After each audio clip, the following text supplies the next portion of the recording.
Para un futbolista profesional no hay cima más alta que ser convocado para una Copa del Mundo. Es el clímax de una carrera, el momento donde tu nombre queda grabado en los libros de la historia, pero hay un rincón oscuro en esa gloria, un lugar reservado para aquellos que, aunque se pusieron la camiseta, entrenaron bajo el sol mundialista y sintieron el rigor de la concentración, nunca recibieron el llamado del técnico para entrar al campo. Son los turistas de lujo de la selección mexicana, jugadores que llegaron en un mejor momento, que ilusionaron a la afición en los amistosos previos, pero que terminaron siendo espectadores en primera fila de la eliminación de su país. Hoy vamos a repasar un top 10 de jugadores, futbolistas mexicanos que fueron a la Copa del Mundo entre 2014 y 2022, que fueron convocados pero no jugaron ni un solo minuto. En esta lista solo entran aquellos que tienen en toda su carrera 0 minutos mundialistas, los que vivieron el sueño y se retiraron o están a punto de, que se quedaron con esa espina de jugar aunque sea un minuto de un mundial. Bienvenidos a la crónica de los olvidados del Tri.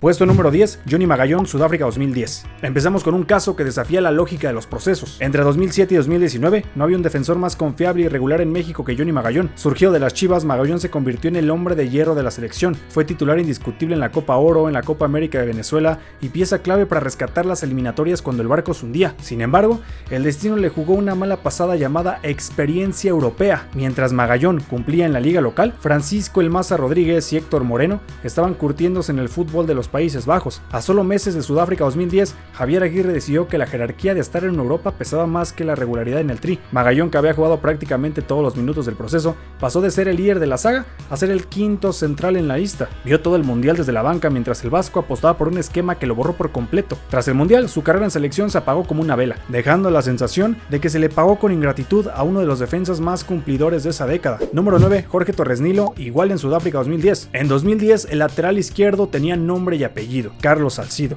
pero detrás de él emergió un joven con una potencia física y envidiable, una garra que cautivó a Javier Aguirre. Jorge El Pechu Torres Nilo se coló en la lista final con apenas 22 años, convenciendo al técnico en una gira previa donde México enfrentó a potencias como Italia. El problema de Torres Nilo fue precisamente la longevidad y el nivel superlativo de Salcido. El vasco no era un técnico de rotaciones, prefería morir con sus hombres de confianza. Torres Nilo fue a Sudáfrica a aprender, a absorber la atmósfera, pero no recibió ni un solo minuto de oportunidad, ni siquiera como cambio táctico para refrescar la banda. Aunque siguió siendo un referente en Tigres y volvió a pelear por un puesto en 2014, nunca volvió a estar tan cerca de debutar. Se retiró de la selección con casi 50 partidos internacionales, pero con la cuenta en cero si hablamos de mundiales. Puesto número 8, Alberto Venado Medina, Sudáfrica 2010. Este quizá es uno de los casos más frustrantes para la afición. El Venado Medina era el revulsivo por excelencia, un tipo que cambiaba el ritmo, que desbordaba y que en la preparación para Sudáfrica parecía que sería la gran arma secreta de México. En la gira europea previa al mundial, Medina le anotó a Italia y a Chile, demostrando que estaba en estado de gracia, pero al llegar al torneo la vascodependencia por los veteranos volvió a aparecer. Aguirre prefirió darle minutos a un Cuauhtémoc Blanco que ya no tenía piernas y a un Pablo Barrera que, aunque cumplió,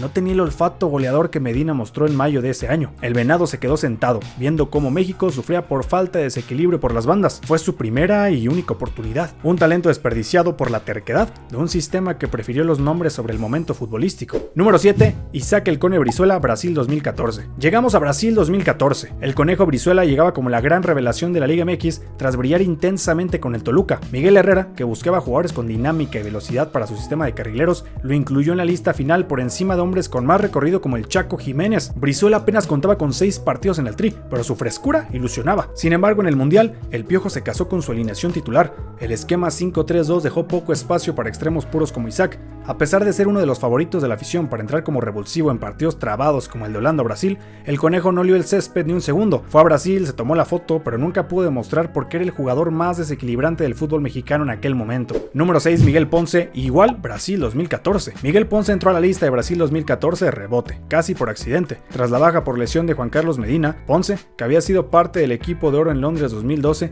tenía un perfil que le gustaba a Herrera, un lateral con mucha llegada y buen centro. El problema fue que Miguel Ayun estaba viviendo el mejor momento de su carrera y era el consentido del sistema del Piojo. Ponce 11 fue como un respaldo de emergencia que nunca se activó, ni siquiera cuando el equipo necesitaba cerrar los partidos o buscar variantes por fuera. Pasó el mundial en la sombra y aunque tuvo una carrera sólida en clubes, su paso por la selección mayor terminó como anécdota, sumando un mundial a su currículum en el que solo fue un espectador de lujo. Llegamos a la mitad de este top con Alan Pulido, Brasil 2014. La historia de Alan Pulido rumbo a 2014 parecía un guión de película. Debutó en enero de ese año contra Corea del Sur y marcó un triplete. Meses después le anotó a Estados Unidos. Parecía que el Tri había encontrado a su nuevo killer. Miguel Herrera no dudó y lo llevó a Brasil como el delantero del futuro. Pero la realidad mundialista es cruel. Pulido se encontró con una fila interminable delante de él. Oribe Peralta en su prime, un Giovanni Dos Santos intocable, el regreso del Chicharito Hernández y la irrupción de Raúl Jiménez. Alan pasó de ser la promesa del gol a ser la última opción del banquillo. No jugó en 2014 y debido a sus altibajos y problemas contractuales en Europa, no volvió a estar en una lista mundialista. Su mundial se resume en un calentamiento eterno que nunca terminó en cambio. Número 4, Rodolfo Cota, Qatar 2022. El puesto del tercer portero es estadísticamente el más difícil de la lista. Vas con la certeza de que únicamente jugarás si pasa una tragedia con los primeros dos. Rodolfo Cota fue ese hombre en Qatar 2022. Con una trayectoria impecable en Chivas y León, Cota se ganó el lugar por su liderazgo y profesionalismo, incluso siendo preferido por el Tata Martino sobre el joven Carlos Acevedo. Cota sabía lo que iba. Detrás de un Guillermo Ochoa, que es dueño absoluto del arco mexicano en mundiales, sus posibilidades eran nulas. A sus 34 años, Qatar fue el premio a su constancia, pero también su despedida silenciosa. Se fue de la selección sin haber debutado en la máxima justa, representando a esa estirpe de porteros que son fundamentales para el grupo, pero invisibles para la estadística del campo. Llegamos al podio con el número 3, Luis Romo en Qatar 2022. Luis Romo llegó a Qatar 2022 con el cartel de ser uno de los mejores mediocampistas de la Liga MX y medallista olímpico en Tokio. Su capacidad para recuperar y distribuir lo hacían parecer una variante lógica para un mediocampo mexicano que se veía lento y envejecido con Héctor Herrera y Andrés Guardado. Sin embargo, Gerardo Martino se murió con la suya. A pesar de que Romo estaba en plenitud física y los titulares claramente sufrían por el ritmo del torneo, el Tata prefirió la jerarquía en decadencia sobre la frescura de Romo. Ni siquiera en el partido decisivo contra Arabia Saudita, cuando se necesitaban piernas frescas para buscar el gol de la clasificación,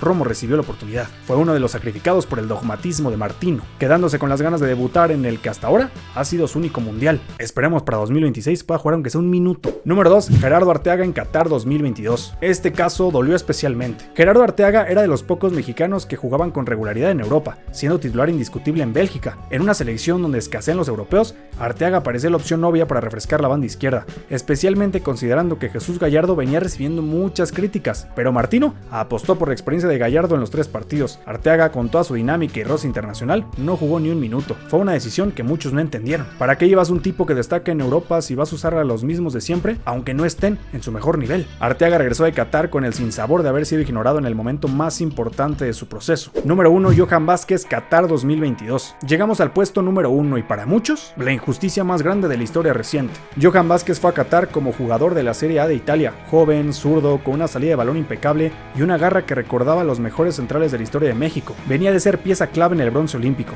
y estaba compitiendo cada semana contra los mejores delanteros del mundo. El Tata Martino decidió que Héctor Moreno, un histórico pero que ya estaba en el claro declive de su carrera, debía ser el titular. Johan vio desde la banca cómo la defensa de México sufría por velocidad y falta de anticipación. No recibió ni un minuto a pesar de ser el central con mejor presente de toda la convocatoria. Aunque es casi seguro que debutará en 2022 como líder y titular, Johan se convirtió en Qatar en el símbolo del estancamiento del Tri, un sistema que prefiere las vacas sagradas por encima del talento que se está rompiendo el lomo en el primer nivel europeo. La lista de olvidados nos deja una lección clara en la selección mexicana. El talento y el buen momento no siempre son garantía de éxito. Muchas veces las jerarquías impuestas por los técnicos y el miedo a arriesgar terminan enterrando carreras mundialistas antes de que empiecen. Estos 10 jugadores tuvieron la fortuna de ser seleccionados para un mundial, pero justamente se quedaron con el mal sabor de boca de en ningún momento haber tocado el césped. Ahora te pregunto a ti, ¿a cuál de estos jugadores te dolió ver más en la banca? ¿Quién de ellos realmente hubiera podido cambiar el rumbo de México en el mundial? Te lo en los comentarios y no olvides dar tu like, compartirlo, sabes todo lo que se tienen que hacer, suscribirse también estaría chingón. Y nada, te veo el siguiente lunes con una joya de esta fiebre mundialista que se siente ya en el canal.